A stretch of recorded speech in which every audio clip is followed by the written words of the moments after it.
Oui, bonsoir le conquérant. Oui, bonsoir, cher frère. Oui, comment allez-vous? Oui, je vais très bien. Et chez vous? Oui, par la grâce de Dieu, tout va très bien. Et la famille? Dieu merci. Ah, Dieu merci. Dieu merci. La soirée se passe bien, j'espère. Oui, on ne se plaint pas. Grâce à Dieu, tout va très bien. Tout va très bien. Dieu merci alors. Et Abidjan, du côté d'Abidjan, tout va bien, j'espère. Oui, oui, tout va bien ici. Que Dieu nous protège. Par la grâce de Dieu, on ne se plaint pas. Il n'y a pas de problème. Que Dieu nous protège. On espère que les choses vont avancer dans le bon sens. On l'espère bien. On l'espère bien. D'accord. Donc, vous avez la parole. Alors, je voudrais vous remercier vivement. Je voudrais également remercier tous les élèves et toutes les élèves de la classe pour tous les efforts qui sont faits jour et nuit dans le cadre de cette émission. Et aujourd'hui, dans le cadre de notre intervention, il y a un seul point à l'ordre du jour. Alors, le seul point à l'ordre du jour concerne le pétrole et le gaz. Il faut dire que, comme moi, il y a beaucoup de nos concitoyens qui ont appris la nouvelle qui date de depuis le 1er septembre 2021, où la société pétrolière italienne Eni a fait la découverte en consortium avec la société nationale Petrosi Holding d'un bloc CI 101 en eau profonde. Plus précisément, c'est la découverte de pétrole brut et de gaz. En son temps, l'annonce avait été faite par le ministre des Mines, du Pétrole et de l'Énergie. Au cours de cette annonce, il avait dit que le potentiel peut être estimé à 1,5 à 2 milliards de barils de pétrole brut d'une part, et d'autre part à 1800 à 2400 milliards de pieds cubes de gaz. Voici la découverte qui a été faite. Donc, on peut dire qu'à partir de cette découverte majeure, la Côte d'Ivoire s'inscrit dans les pays producteurs de pétrole. On peut dire que la Côte d'Ivoire est un pays à fort potentiel pétrolier et gazier. Donc, partant de là, il va sans dire que dans les années à venir, l'industrie pétrolière et gazière va se développer beaucoup plus dans notre pays. Il nous revient donc de faire un certain nombre de propositions relativement à ce secteur d'activité, de sorte à ce que la Côte d'Ivoire puisse vraiment devenir un grand pays pétrolier et gazier. Comme j'ai déjà eu à le préciser, Eni a fait la découverte en consortium avec Petrosi Holding. Ça veut dire que la Petrosi a participé aux activités d'exploration et de recherche pétrolière. Donc ici, ce que nous voulons proposer, la Petrosi étant une grande entreprise, nous voulons, à partir de ce qui a été découvert, demander au gouvernement d'accroître les équipements technologiques au sein de la Petrosi qui lui permettent de faire des recherches et des explorations pétrolières et gazières. C'est très important parce que à l'allure où vont les choses, la Côte d'Ivoire, je suis sûr, va devenir un grand pays pétrolier. Pourquoi? Cette découverte majeure qui a été faite l'année dernière, nous ne sommes pas encore entrés dans la phase d'exploitation, c'est-à-dire la phase qui consiste à aller rechercher à aller recueillir le pétrole en eau profonde. Mais ce qu'il convient de préciser, c'est que je suis sûr et je reste certain que s'il y a des recherches supplémentaires qui sont faites, l'on pourrait découvrir de nouveaux gisements pétroliers et gaziers en eau profonde ou bien dans d'autres secteurs sur le territoire ivoirien. Donc nous voulons encourager vivement le gouvernement à doter la Pétrosie d'équipements technologiques de recherche pour le pétrole et le gaz pour lui permettre d'approfondir, sinon d'aller beaucoup plus loin dans ses investigations, ses explorations ou ses recherches pétrolifères. C'est très important. Je reste convaincu qu'il existe du pétrole quelque part encore qui n'a pas encore été découvert. Mais pour le découvrir, il va falloir équiper la Pétrosie et aussi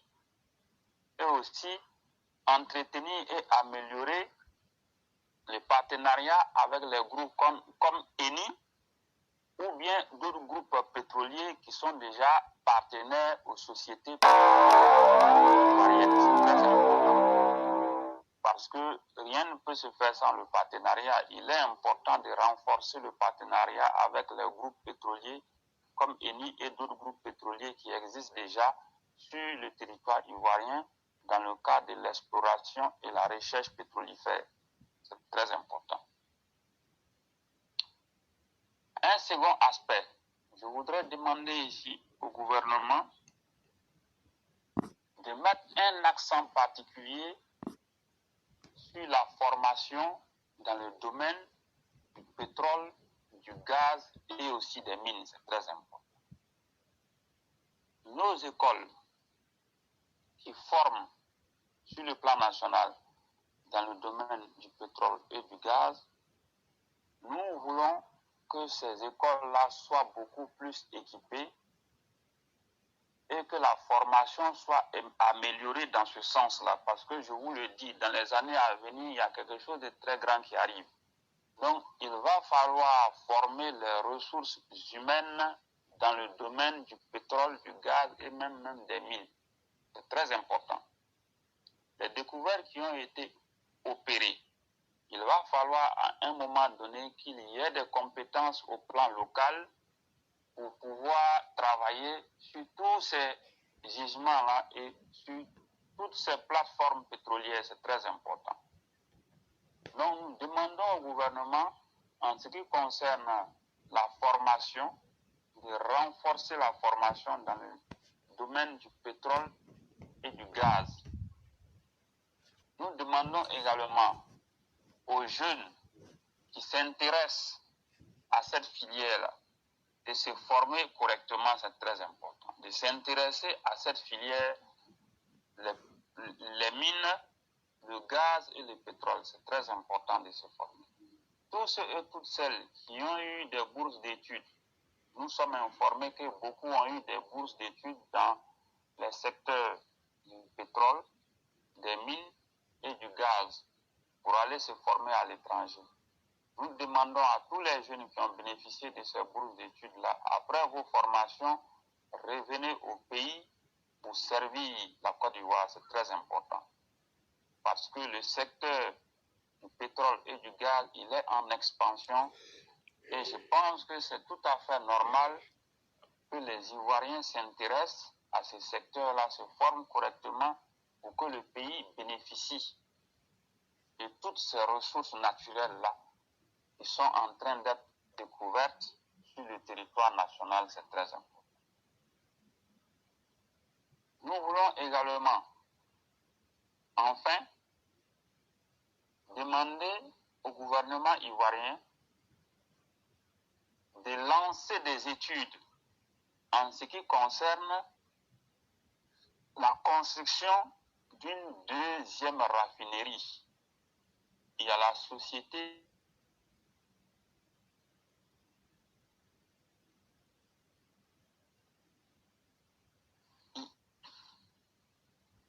il y a également la société ivoirienne de raffinage qui raffine le pétrole venant du Nigeria. Or, nous savons déjà au Nigeria, il y a des difficultés en ce qui concerne le raffinage du pétrole. Et comme je l'ai déjà dit, les Nigérians, ils mettent le pétrole brut dans les navires pour l'envoyer à la Syrie ici. La Côte d'Ivoire raffine le pétrole et il retourne avec au Nigeria. Donc, il est important d'abord d'accroître les capacités de raffinage de la société ivoirienne de raffinage, la CIR. Il faut accroître et renforcer les capacités de raffinage de la CIR, c'est très important parce que c'est une très grande société. Maintenant, avec la nouvelle découverte du pétrole et du gaz et avec les potentiels découvertes de pétrole et de gaz à venir, est-ce que la Côte d'Ivoire n'aura pas besoin d'une deuxième raffinerie? La question reste posée. Pour ce faire, il est important d'engager des études dans le domaine en question.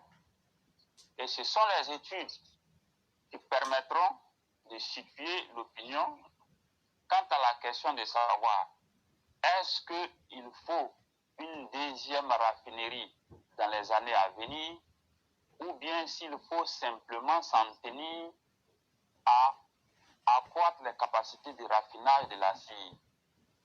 Mais pour ma part, quand je réfléchis, je me dis, avec la découverte majeure qui vient d'être faite et avec les découvertes à venir, il se peut que la Côte d'Ivoire ait besoin d'une deuxième raffinerie. C'est une hypothèse que je lance. Il se peut que la Côte d'Ivoire ait besoin d'une deuxième raffinerie.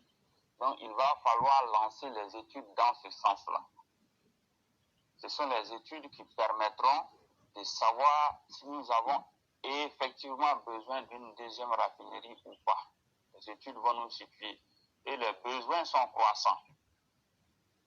Donc moi, je ne serais pas surpris qu'à l'issue des études, on nous dise que c'est possible de construire une deuxième raffinerie. Parce que même en construisant la deuxième raffinerie, ce que les gens ne savent pas, la Côte d'Ivoire pourrait raffiner le pétrole brut de d'autres pays et le leur acheminer. Voilà, c'est ce que le Nigeria fait déjà avec la CIR, mais les besoins étant croissants, avec une deuxième raffinerie, la Côte d'Ivoire peut raffiner du pétrole brut de d'autres pays et le ramener à ces pays-là et la Côte d'Ivoire va tirer des profits et des dividendes. Donc je pense que vraiment c'est très important. Pour résumer, comme j'ai déjà eu à le dire, il est important de renforcer les équipements technologiques de la Petroci en ce qui concerne l'exploration et la recherche pétrolifère. Il faut également mettre un accent particulier sur la formation des jeunes en Côte d'Ivoire dans les secteurs du pétrole, des mines et du gaz. Enfin, il faut mener des études en ce qui concerne la construction d'une éventuelle deuxième raffinerie en Côte d'Ivoire. Donc voilà ce que je voudrais dire aujourd'hui. Si vous avez quelque chose à ajouter, je vous écoute. Monsieur Sundiata, la première chose que j'aimerais vous dire, c'est d'abord des remerciements très appuyés. Parce qu'au-delà de l'analyse politique, vous faites de l'analyse par projection pour nous dire certaines choses, mais de très belles choses. Mais c'est seulement les esprits éclairés et guidés qui peuvent vous comprendre.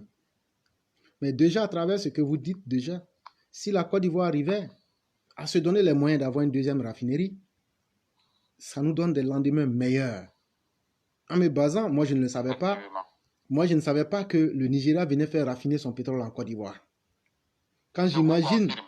quand j'imagine le potentiel économique du Nigeria et dire qu'ils viennent raffiner leur pétrole, mais ça me donne d'autres idées. Et donc ne peut pas s'offrir une raffinerie qui le veut.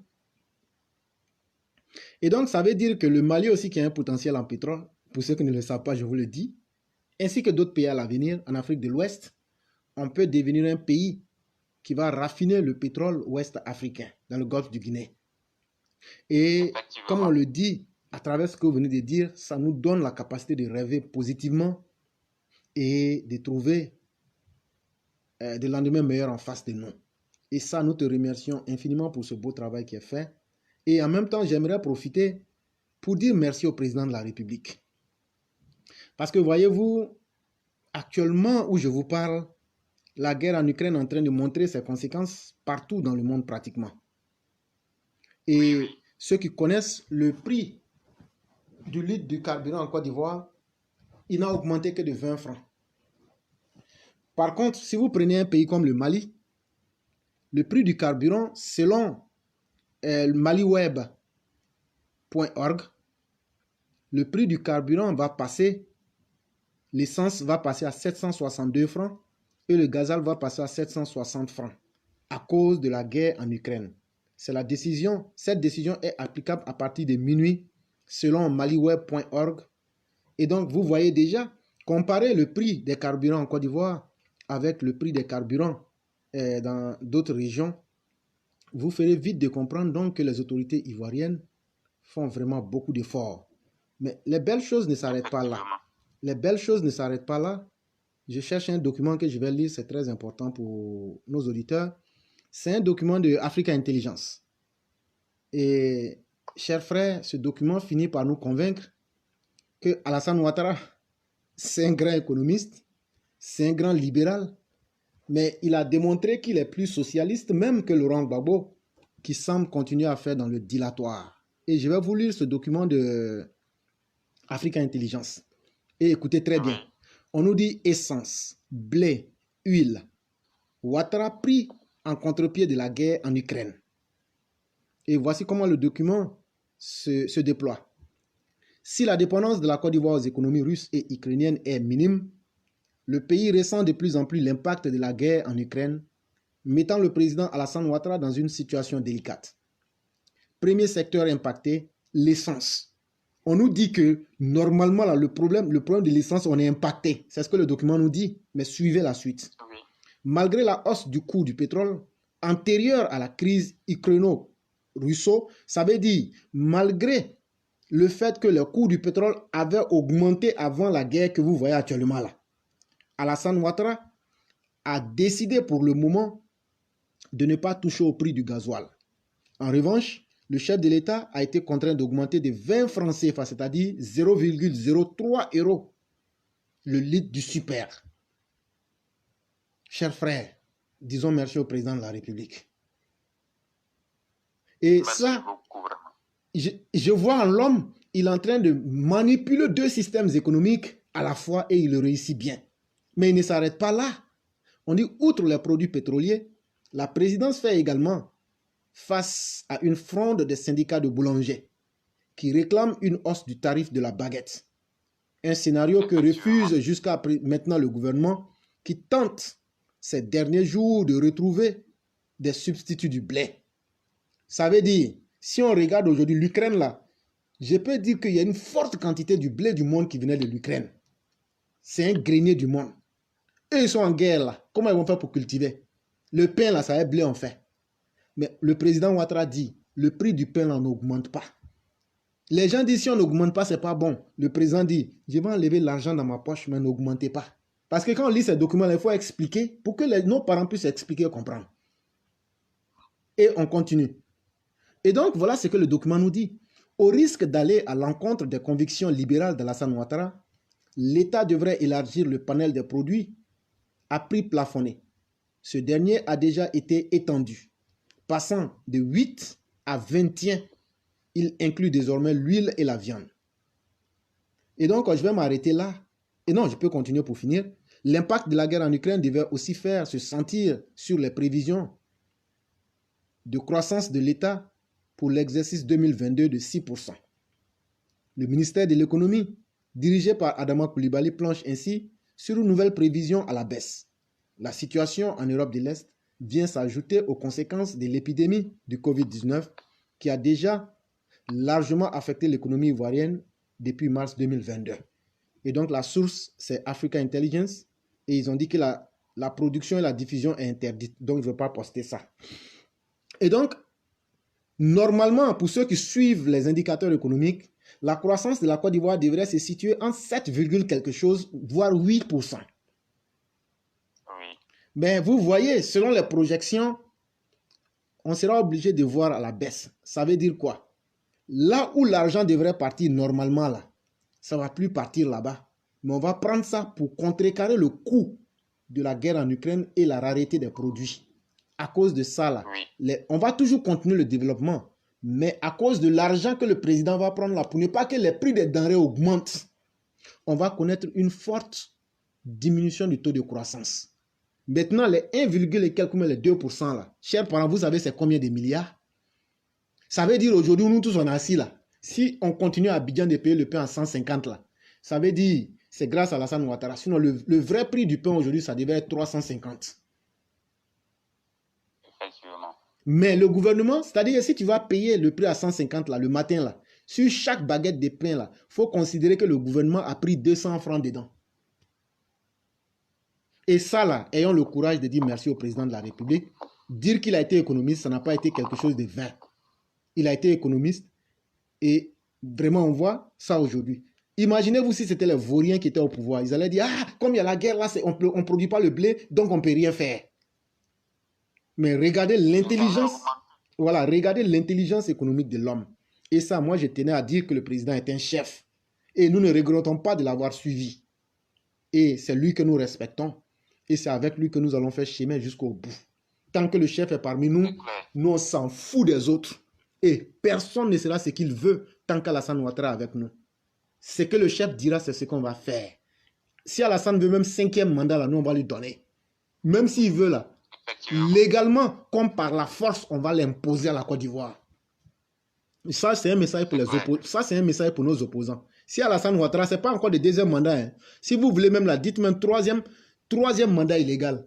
Mais si Alassane dit qu'il veut un mandat là, parce que notre chef qui est Alassane là, il a une qualité de vie qui est saine. Ce n'est pas un soulard comme Bédier. Ce n'est pas un accro à l'alcool et au cigare comme Bédier. Ce n'est pas un accro au slip des femmes et surtout des femmes mariées comme Laurent Gbagbo. Ce n'est pas un dépravé sexuel comme cet individu-là. Et donc, vous allez tout dire, vous voyez que la qualité de notre leader, elle est saine comme qualité de vie. S'il demande même un 5e mandat illégal, là, on va lui donner. Ne dites même pas que c'est un mandat illégal. Hein. Appelez ça comme vous voulez. Alassane n'a qu'à dire seulement, je vais être là. Je vous ai vu faire des postes pour dire que la tentation d'un 3e mandat, d'un 2e mandat, vous vous trompez. Même s'il dit 10e mandat, on va lui donner. Tout dépend d'Alassane lui-même. Il faut qu'on vous dise ça. Et puis, ce n'est pas parce qu'il va demander, hein, on va vous imposer ça. Vous et votre criminel de Laurent Gbagbo, qui est un ennemi du progrès, qui est un broussard, qui aime vivre dans la jungle comme Mowgli, dites à votre chef Laurent Gbagbo Mowgli d'aller dans la jungle. Mais nous, les vrais enfants de la Côte d'Ivoire qui connaissons le développement et qui savons que les générations à venir en ont besoin, là, nous, on va faire avec Alassane Ouattara, même s'il demande un 10e mandat. Donc, c'est très clair. Merci beaucoup. Vraiment, merci beaucoup. Il n'y a pas de problème. Vous venez d'ajouter. Quelle que soit la situation, même si c'est 1000e mandat, nous sommes au garde-à-vous. Nous, on est là. Et on va sortir aussi pour l'imposer. C'est très clair. Voilà. Vraiment, merci beaucoup, cher frère. Beaucoup. Et vous passez une excellente soirée. soirée. Merci beaucoup. Merci beaucoup.